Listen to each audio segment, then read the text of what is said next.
Welcome to the Thursday night live stream. My name is Michael King. I'm a plein air and studio painter, and tonight we're going to be talking about bettering your composition.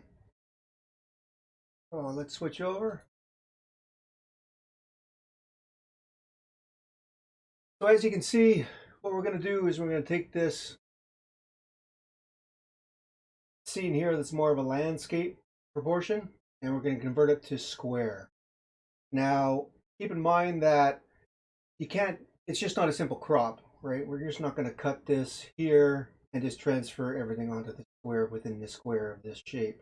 I want to retain a few elements like this bunch of grasses here, kind of that craggly tree there, things like that. So it's quite important to have a bunch of designs for you in mind. So I've spent quite a bit of time already doing multiple sketches, trying to figure out ways, the best kind of crop idea. So I'm not doing this off the top of my head. I have a good 1, 2, 3, 4, 5, 6, 7, 8, 9, 10, 11, a good dozen ideations here. And we're going to combine it all into this one so we can create a square composition out of a landscape composition kind of idea. And why square? I just really like the proportions of it.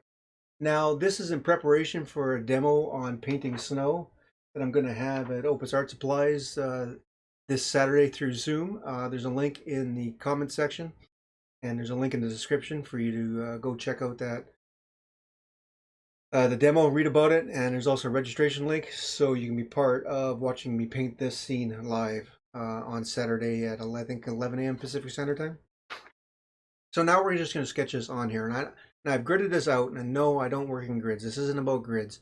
The diagonals is to show me where the center is, so I can avoid, for example, putting this tree right in the center. I'm not a big fan of that. You can, of course.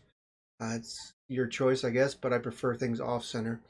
And these other lines, although they are consistently squares, it's not a grid in particular. It is just based on rule of thirds. So I've done a third down again, third down, third again. So if this is a long board, these would be more long rectangles. It's just the rule of thirds. And on here, I have some grid lines for rule of thirds and my center. So with my ideations here that I've had, I like the idea of keeping this slope where it is, and we'll come across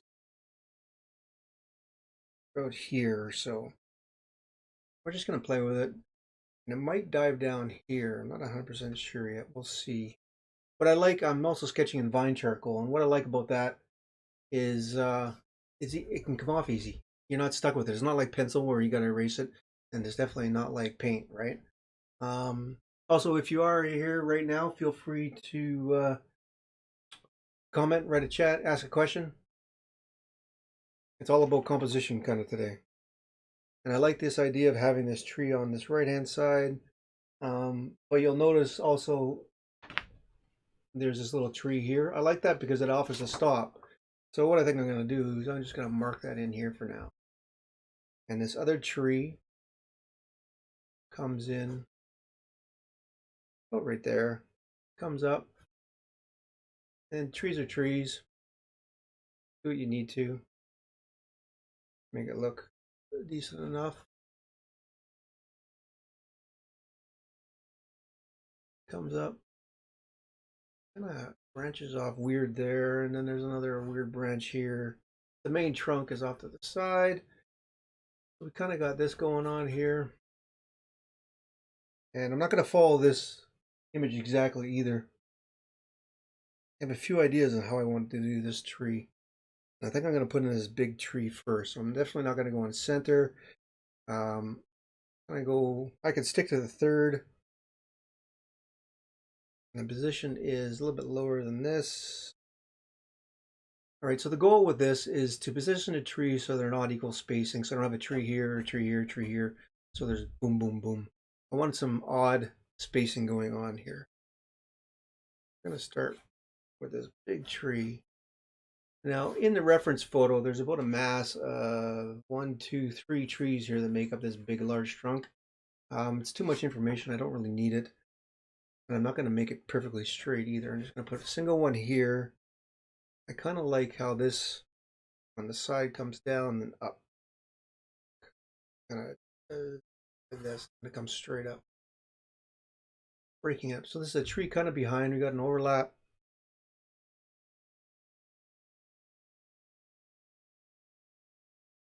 Mark these in a little bit darker so you can see them. There we are. And the other ones will be dark as well. Now when I paint this, there'll be slightly different values. Now we have a little tree down here. I like this overlap here. So there's kind of a tree coming up through here. That value will be substantially lighter, but I like how you start getting that busyness of the forest in there. And let's see where this comes. It comes about here. And then this information jogs up like this, a little more of an angle. One thing you'll notice here, what I'm going to try to do is bring this side in here, this side in here. So we're going to focus, and then it'll bring you through the stream here. We could start laying in the stream a little bit, just for an idea. Where you want a maximum there. Comes up here. So it's all referring where one thing is for another when I'm sketching this out. Let's do a straight line for now, but then the sketch will be more like this, a little more raggedy. So this is kind of where the stream's going to end up.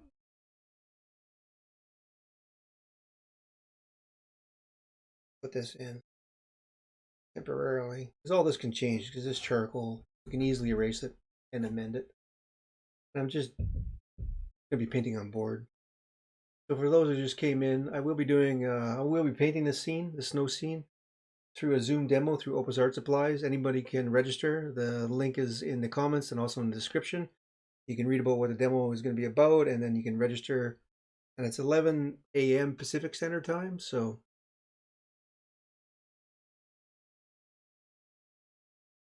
all right, so there's kind of this where the stream is right now. We'll see where that takes us. We have this one tree.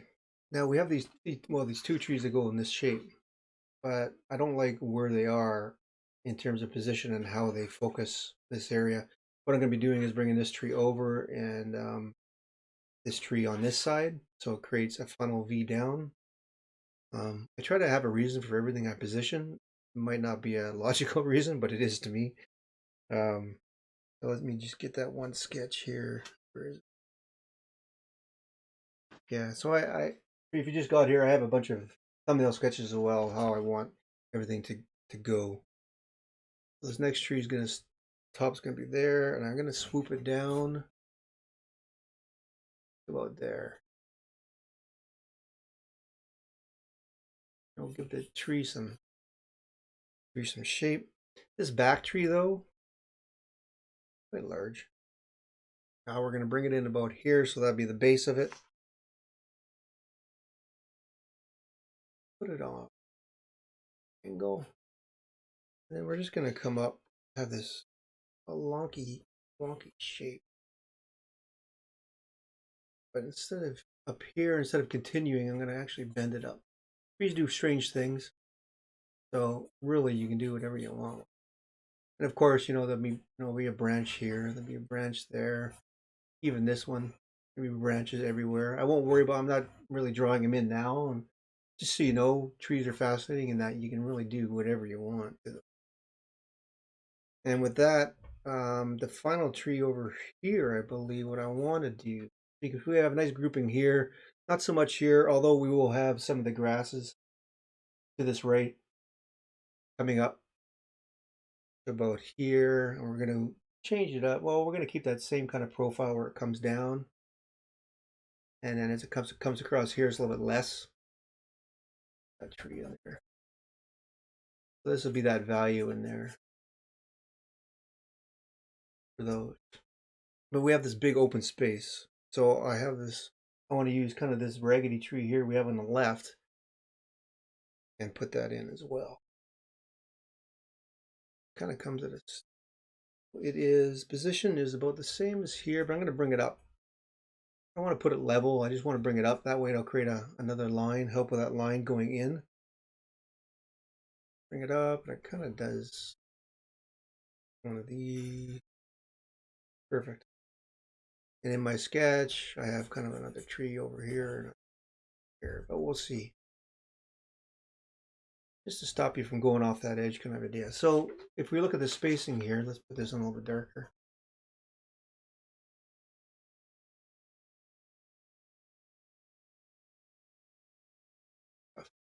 So what we have here is we do a large group that is nice and dark. Hey, Joanne, can we paint along with you? Not tonight. No, this is all about composition. Oh, and sorry, if you're referring to the demo through Zoom on this Saturday, no, it's more of a demonstration of how to paint snow. We're going to go in depth into how easy it is really to paint snow, and snow isn't just white; it's multiple colors. But it won't be a paint with you session. I'll try to post it on YouTube afterwards, though. So we have different spacing. So this space is this large. This spacing is this large. This spacing down here is that small. This spacing is this big. So there are no spaces that really match each other. So from this edge, spacing of this tree is about that big. Here, it's not really there. This is that big. So there's always a difference in spacing compared to if, let's say, this was another composition down here. We put a tree here. We put a tree here. We put a tree here. Put a tree here. We put a tree here. Now, although they're different angles, which is really nice, they're all the same spacing, and it can become very static of a design. So composition and design go hand in hand. And my default composition, there's a difference between composition and design. My default composition is kind of rule of thirds. I put the focal point on the rule of thirds, so we can, when we paint this, it can be here, it can be down in the stream, or it can be kind of over here, however we want it. Design is taking these elements and arranging them in a good composition, looking for spacing and a variety of textures and stuff like that. It also belongs to the painting realm. It's just not the drawing. You will notice in this image that we have these trees at the top. I'll just bring this up. And they come in a pattern of coming up, and then they kind of come down. So I'm going to make that opposite. So I'm just going to put this in for reference for when I paint it, is these old raggedy trees, we're going to be bringing them like this. Right. So now we have another angle bringing us down into this nice, beautiful darks that we're going to have. Right. And of course, we can't forget the shadows of the snow on the snow. It's kind of pretty cool because it comes down and it angles down. It gives you the form of the terrain, which I find fascinating. And so you don't really have to sculpt it out.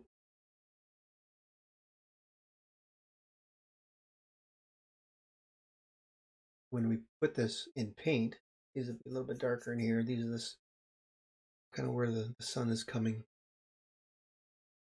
It'll create the form of the land for us. In here with this piece of land, it's a little more all in one value, except for maybe the shore, which is slightly lighter. Now what I want to do here is I really love this left-hand side of these grasses. I'm just going to check chat. Link fan, hi Michael. Does the charcoal completely disappear when you get to the paint, or does it mix with the paint? It completely disappears. That's what I love about soft vine charcoal. It's not the hard stuff. If you get the hard stuff, it'll be a pain to mix with the paint. But with the fine charcoal, once you put it down, like you can see how easy that erases. So even when you put paint on there, it just melts in. Even on light colors, it doesn't really affect it at all. Patricia, very interesting, the division of the canvas. Yeah, I don't know if you were here at the beginning, but I'll go over it again. The division of the canvas wasn't for a grid. It's rule of thirds. So these lines are for the thirds. So if this canvas is longer, these would be stretched out rectangles, and vice versa for if this is more of a vertical. And the big X in the middle just tells me where the center is. Right? So I can avoid putting this big tree in the center or whatever my main focal point. Now these grasses, I really love these grasses. And transitioning from a landscape format to a square format, the beauty of it is I can move elements in here. And I do this all the time in plein air painting too. And it's a real good habit to get into, because if I was just to keep it the way it is, there's nothing really here locking me down. It's kind of I come in and out. So by putting these grasses in here, eventually, I'll just indicate them with a mass, value mass. Now I've got some nice big ones. It really locks it down, and you can see how this is a little bit more boring, where in an actual photograph it comes on an angle. So that That I find is really helpful because it's a little more dynamic. It's forcing you this way, right? The stream, you're coming in this way and then that way. Let's darken this stream. So composition wise, there's a couple going on here. There's the standard S composition, which you get you with roads and rivers. It's kind of it's called that way because it's like the windy road. So here we have an S composition bringing you in this way. We have angle compositions, so we're bringing you in this way. We're bringing you in this way. This is a line, and then this comes a little more angular, so that's bringing you that way. We're using the shape of this bush to bring you that way. And we're bringing these the line here, the tree here. So it's all meant to bring you into the painting, more or less. Keep those questions coming if you have anything. All this will be in shadow, and that'll be dealt with when we paint it. We have some, I'm just putting them in here now. So this is my, this will be more of the snow line. And we'll keep that out of the snow line there. So that's my snow line, and then this will be the value. And we'll put some various grasses in here. It'll really fill up when we get some grasses. Then we have some beautiful grasses down here. Usually I wouldn't sketch this in, but for the sake of this live stream, we'll put them in.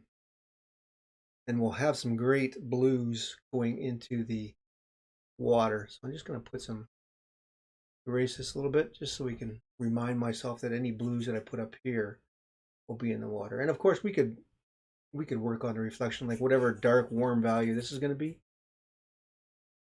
we can reflect it in the water.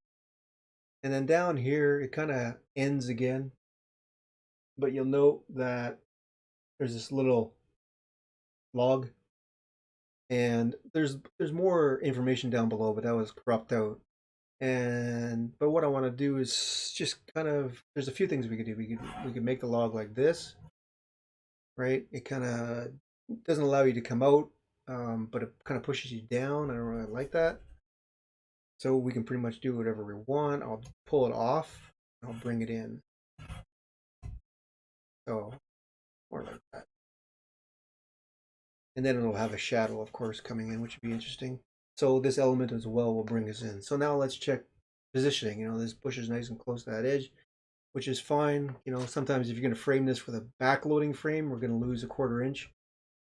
So that's always a good way to mark your canvas, so you know that, oh, now I'm screwed, okay?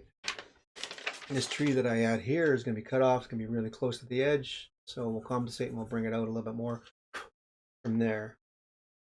Even here, okay, it'll be okay to have that bush go out. It's very impressionist style to have elements extend past the window, so it looks like it makes you feel like you're in the scene. You contain everything within this canvas. It's more of just a static painting, whereas if you have elements that come out of the frame, it feels like you're there more. And the space down here, I don't know, it just seems a bit large. Let me get my eraser. Whole roll. Try bringing it more.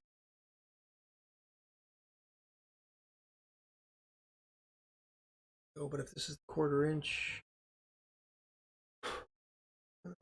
yeah, I'll leave it like that for now, and I'll make a decision on it when I paint it. And trees have little nubs and nobules on them, so when we start doing all this and paint it in, it'll start looking really good. And just for indication, this is the shadow.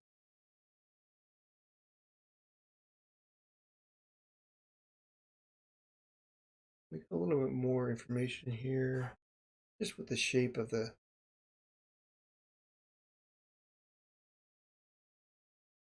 land. And we got a nice stick on in here as well. We could do something there, get a little more interest. Maybe there's a nobule coming off that tree. And there's a stick see the stick here. I like the idea of playing with that idea that there's something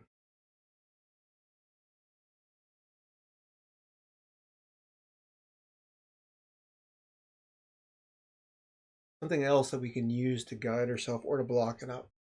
I mean, we have all the grasses there, but maybe if we want, we can always add a lone stick or a rock, something in there. Over here, we can add another little bunch of, I mean, we have all these little mini patches of grasses, I think would be nice. We have this large one here, which really, it's kind of amazing. They extend all the way up to here in the end. So that'll be a fun one to paint. So having some extraneous stuff at the back will just keep it going off the edge there. Interesting, more or less, right? And maybe we'll have some branches going off here eventually in the painting. So any questions at all so far from anyone on composition or design? Just trying to think here. Yeah. I think that kind of nice. There's no obvious spacing issues. This is from there. No trees there, so that doesn't equal anything. This space here is different from everywhere else. This gap here is less. This is smaller than this, which is good. This is smaller than that. Now we have from here to here is pretty large. Kind of equals that side, but that's okay. This spacing here. Yeah. Overall, I think we have a good space ratio. Have some good negative space here. We'll get some light coming through. We'll have some blues in the skies. We'll bring it down to the river. You know, this river will adjust as we paint it. It kind of comes up the bank as well in some places. It's pretty dang cool. There's a reflection there.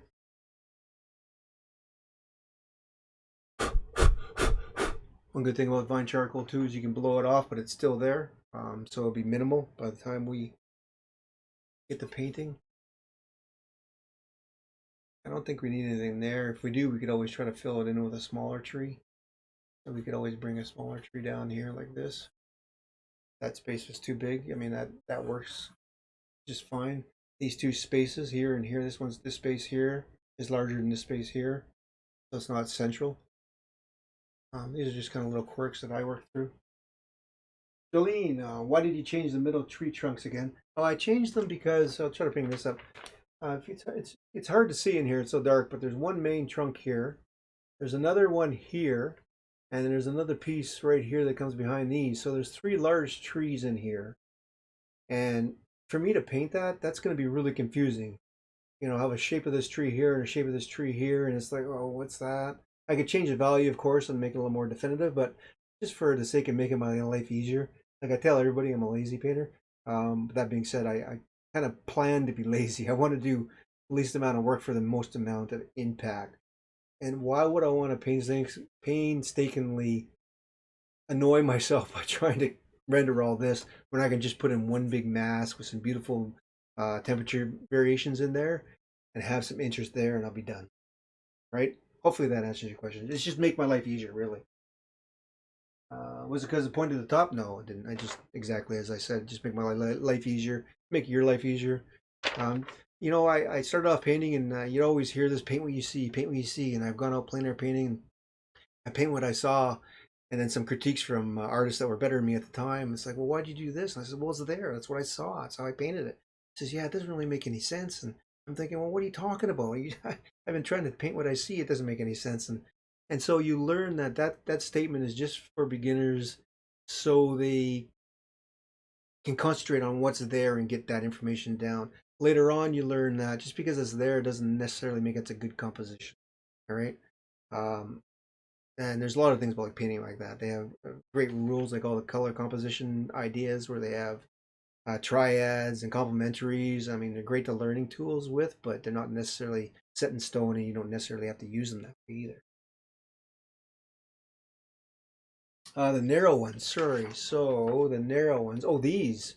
Sorry. Oh, okay. Yeah, you can see it in this composition. Sorry, Jolene. Or yeah, Jolene.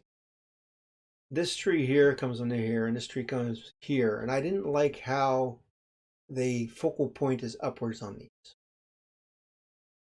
And you know, this tree is nice because it comes down. So if you get rid of that one tree, it's kind of nice. If you get rid of this tree, it's nice. But together they just seem to not work well together. And nature is kind of cool. But what I wanted to do is now I have this tree coming here, this tree coming here. So now we have this empty space coming down to a point. So it's just another funnel for your eye to come down. That's my decision on this. I like this composition more than this composition. I did a ton. I did 12 different thumbnails just to decide on how they're going to work. Would they cross? But then does that X take away your eye from the rest of the painting? And it's just a matter of how I was going to incorporate these two. I know I wanted one behind and I wanted one more forward. So you can get this idea of jumping forward. Also, boom, boom, boom, kind of idea draws you this way. Whereas with here, I guess it kind of draws you this way, but you don't get that sense of depth. So for me, that was what the decisions I made for that. Hopefully that answers your question. I got the right trees this time. So in the end, you end up with a sketch that's kind of a mess, but it really makes a lot of sense when you think about the design, especially if you watch from the beginning and how I decided to do what and why.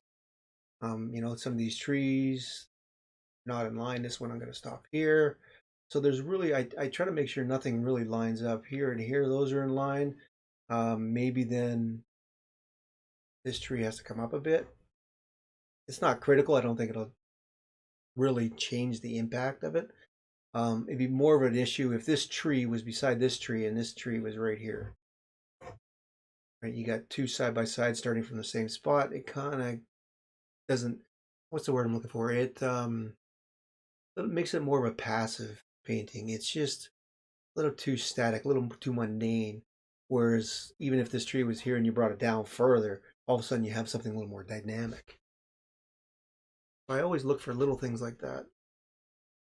And planning it out ahead of time really makes a big difference. All those sketches maybe took me half an hour, but in the end you have a better painting. Whirling fan, do you ever put the undercoat of red ochre first, or do you always use the charcoal to sketch on image? I don't do this. Is this method of plein air? I've done I have a few panels with yellow ochre. I have some with transparent red oxide.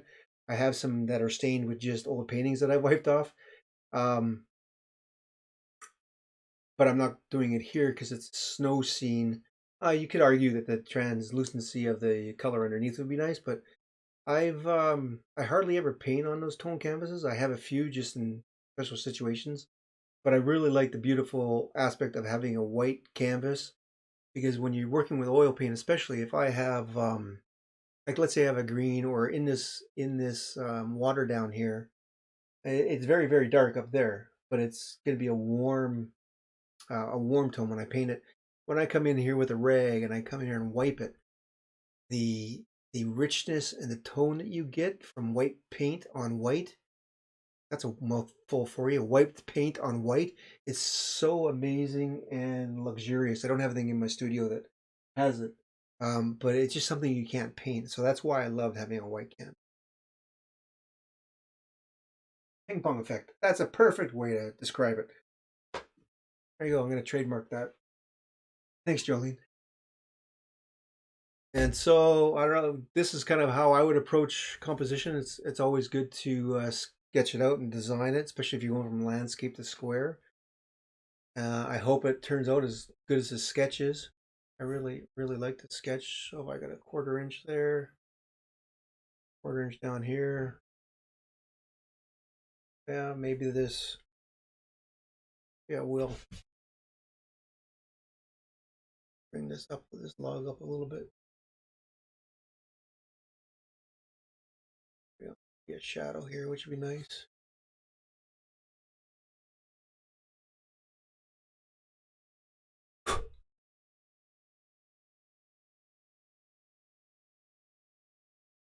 A bunch of grasses in front here as a reminder. I'll bring you down as well, down and in. I think that's pretty much covered everything I want to talk about in terms of bettering your composition. I don't think that's a word. After I wrote that in, I realized that sounds good, but I don't think it's really a word. So a little more questions. Or Marie, I like your composition better than the original image. Thank you very much. It really made a difference when you change the trees. I wouldn't have thought about doing that. Well, thank you very much. That's good for my ego. I appreciate that. And it goes to show you a little bit of planning goes a lot of way, goes a long way, right? Just think about odd spacing, not having things lined up, how you can rearrange things to better lead the eye. As long as you have a purpose for it, I think it's a good decision. The worst decisions are made when you think, oh, okay, whatever. And the next thing you know, you have three trees in a row that are all spaced the same, and you come back and you think, oh my God, why did I do that? And you know, when I'm painting plein air, sometimes that happens when I paint some trees and I'll put in three or four that are spaced equally. It's like, oh my God, I have to wipe them out, scrape them out, repaint them, change them up, and the composition benefits from that. Orling fan, yeah, hope to see you there. It's gonna be probably like 150 people in that Zoom call, so you have your chance to ask your questions there as well. I know there's a delay here on YouTube, so I'll ask again if there's any last questions. I'd be more than happy to answer them. I think it's about a 15-second delay, so I'll let you get your questions in. If not, then I'll probably just end the stream. I really do hope you guys found this useful.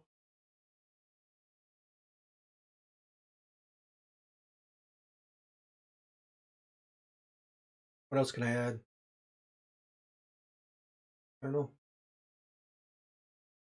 All right, I don't see anything new, so I'll say adieu. Thank you very much for coming and joining my live stream tonight on bettering your composition. If you have any questions, of course, feel free to email me. Don't be shy. My email address is Mr. King, MRKING at michaelking.ca.